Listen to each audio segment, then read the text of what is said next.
Bonjour à toutes et à tous, j'espère que vous allez bien, chers candidats et chères candidates. Alors, on se retrouve aujourd'hui en fait pour parler toujours de la tâche numéro 2 de l'expression orale du TCF Canada. Alors, dans la vidéo subséquente, c'est-à-dire dans la vidéo précédente, on avait justement discuté des erreurs classiques à éviter. Là, on va plutôt aborder les côtés, en fait, les astuces pour mener à bien, pour réussir correctement et convenablement cette deuxième tâche qui fait presque peur et qui fait presque peur à presque tout le monde. Voilà. Donc, je vous avais dit en fait dans la vidéo, la précédente vidéo, je vous avais dit d'éviter les questions longues et je l'ai très bien expliqué. Je vous ai dit que le temps ne suffit pas, donc il faut vraiment apprendre à coder ces questions et à les abréger, c'est-à-dire à écrire comme ça des mots et vous n'êtes pas obligé d'écrire le mot en entier parce que, rassurez-vous, le brouillon ne va pas être corrigé, donc ce n'est pas la peine de le maquiller. Votre brouillon, vous avez le droit de le coder quand vous le voulez et quand vous le sentez. Donc, ce n'est pas la peine d'écrire, par exemple, si une question vous vient à l'esprit, ce n'est pas la peine d'écrire toute la question.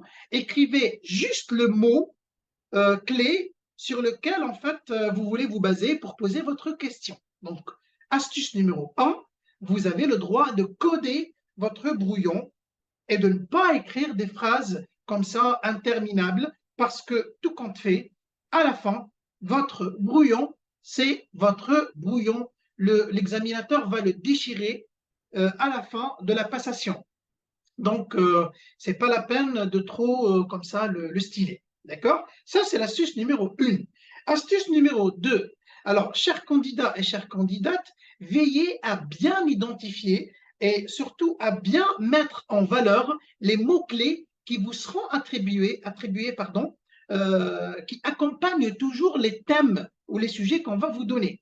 Parce que dans les sujets de la tâche numéro 2, chaque sujet si vous le remarquez de plus près, a entre parenthèses des mots-clés qui accompagnent toujours votre sujet.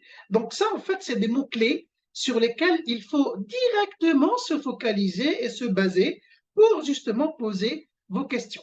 Je vous donne un exemple. Prenons par exemple le cas du sujet où on vous dit, voilà, euh, il y a une fête de voisins et vous allez être invité, par exemple, votre voisin va vous inviter. Donc, vous lui posez des questions, c'est-à-dire que votre voisin va faire une fête de voisins pour que les voisins apprennent à faire connaissance. D'accord?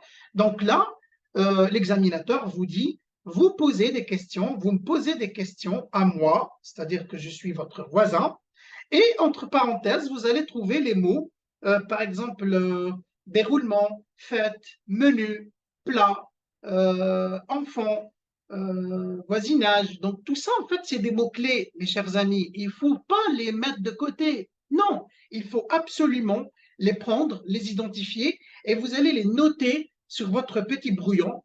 Comme ça,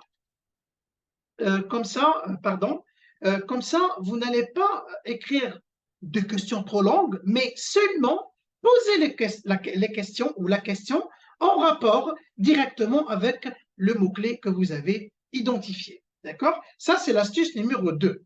Alors maintenant, pour l'astuce numéro 3, en fait, l'astuce numéro 3, on va l'expliquer dans la vidéo précédente parce qu'il va quand même nous prendre un tout petit peu de temps. Merci.